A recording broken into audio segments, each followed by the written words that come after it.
Here is a completely original, documentary-style narrative, written from scratch, with a cinematic, human voice and no reliance on existing scripts or viral structure. There are some silences that feel heavier than grief. They don't announce themselves with tears or rage. They arrive softly, often late in life, when a person realizes that the loudest truth they ever lived was the one they never said out loud. For Diane Keaton, that realization did not come during her rise to fame, nor during her most celebrated performances. It came much later, when the applause had softened, when the mirrors no longer demanded performance, and when memory began to feel less like nostalgia and more like reckoning. At nearly 80, Diane did not offer a confession because she wanted to explain herself. She spoke because time had finally removed the urgency to protect anyone else's version of the story. What she carried was not regret in the usual sense. It was something quieter, more intimate.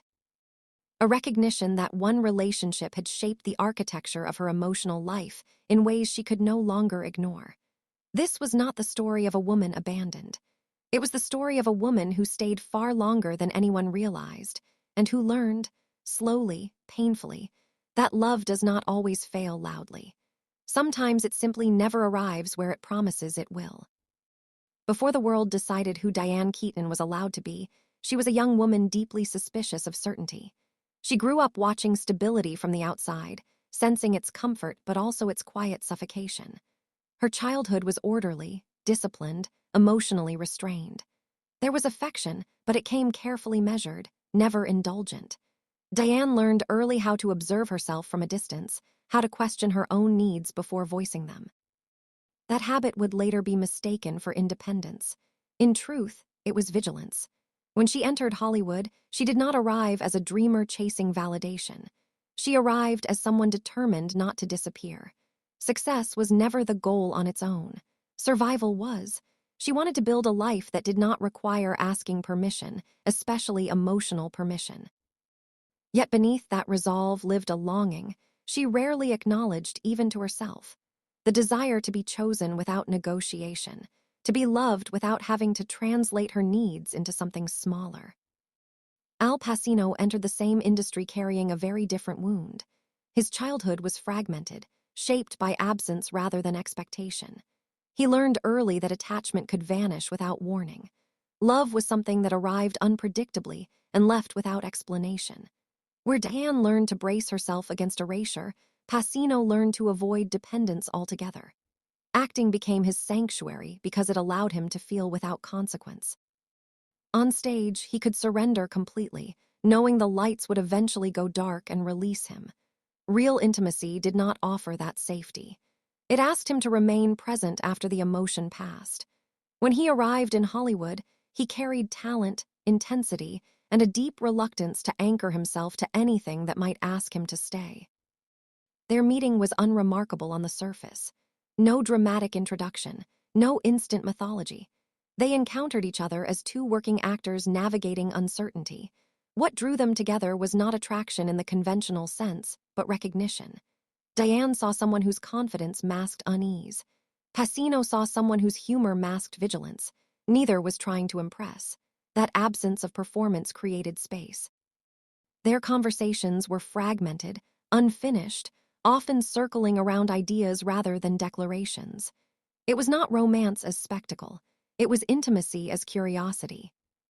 What made their connection profound was its slowness. There was no rush toward definition. They spent time together without labeling what that time meant. Diane interpreted this as respect, as emotional patience. Pacino experienced it as relief. For a while, the difference did not matter. The relationship existed in pauses, walks without destination, conversations that drifted and returned days later. It felt organic, unforced. But even in those early moments, the imbalance was present. Diane was already imagining continuity. Pacino was savoring impermanence. As their careers accelerated, their emotional rhythms diverged further. Diane moved through success with introspection. Each milestone sharpened her awareness of time. She wanted something that extended beyond achievement. Pacino moved through success with detachment. Fame intensified his instinct to remain uncontained. The more the world demanded access to him, the more he protected his interior life. Diane read his distance as something temporary, something love could eventually soften. Pacino read her longing as a future obligation he did not yet know how to meet. Their relationship did not end because of betrayal or conflict. It persisted because neither demanded resolution. They separated and reunited without ceremony. To outsiders, it appeared casual. To Diane, it felt significant. Each return reinforced her belief that meaning was accumulating, that something enduring was quietly forming beneath the surface. She invested emotionally, believing consistency would eventually become commitment. Pacino invested moment to moment, believing affection did not require permanence to be real. What Diane did not understand, until much later, was that patience can sometimes become self-erasure. She was not ignored. She was loved in fragments. Pacino could be present with extraordinary tenderness, then disappear emotionally without warning. This pattern was not manipulation. It was survival. He retreated whenever closeness threatened to solidify into expectation. Diane absorbed the emotional labor of maintaining continuity. She remembered what he forgot. She held space for what was never discussed. Years passed this way, quietly, without drama. Diane dated others. None of them stayed, not because they failed her, but because her emotional compass remained oriented elsewhere. Pacino remained the reference point, the unfinished sentence. She told herself that love did not need to conform to traditional structure to be real. What she avoided admitting was how much she was adapting herself around his limits. The realization came slowly, then all at once. Diane reached an age where time no longer felt theoretical. She began to see the cost of ambiguity. Love, she understood, could be generous without being sufficient. Wanting permanence was not a flaw. It was a need she had deferred for decades. When the opportunity arose to finally ask the question she had avoided, she did so not from desperation, but from clarity. The setting was distant from home, away from familiar distractions. They were together again, comfortable, affectionate, seemingly unchanged by time. Diane recognized the pattern immediately, and for the first time, chose not to participate in it. She did not frame her question as an ultimatum. She framed it as honesty. She asked whether the life she imagined had a place beside his. Pacino did not respond with rejection. He responded with withdrawal. Silence was his refuge, his defense against a choice he feared more than loss. That silence carried finality. Diane understood in that moment that love alone could not bridge the gap between wanting to stay and needing to remain free. The timing was cruel. As that relationship reached its end, Diane was grieving the slow loss of her father. Two forms of mourning converged, one for what had been, and one for what would never arrive.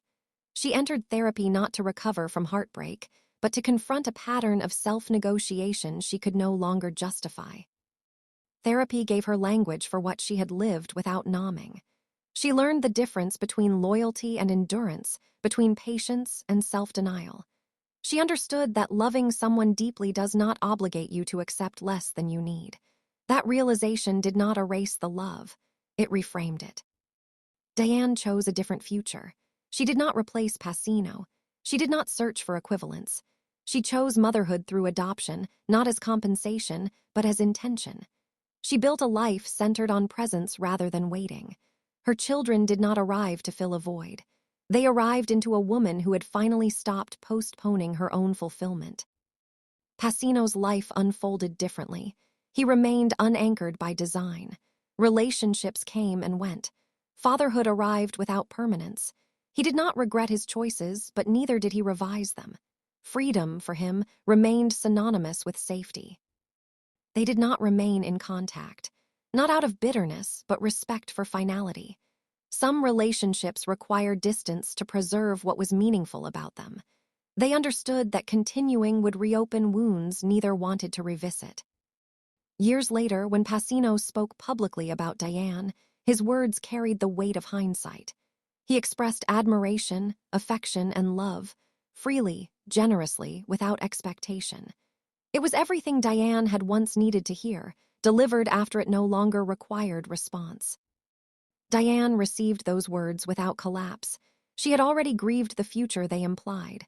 Love, once released from longing, can exist without pain. That acceptance was not indifference. it was peace.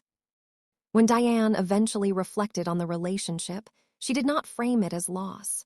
She framed it as education. She had learned what she could endure and what she should never endure again. She had learned that compatibility is not measured by affection, but by alignment.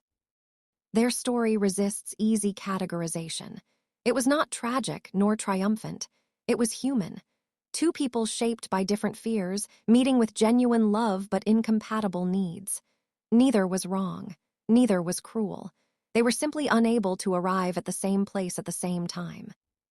What lingers is not regret, but understanding. Diane did not fail to secure love. She succeeded in choosing herself. Pacino did not abandon love. He protected himself from vulnerability he did not know how to survive. Some relationships are not meant to last. They are meant to reveal. They teach us where we abandon ourselves, where we compromise too quietly, where we mistake endurance for devotion. P.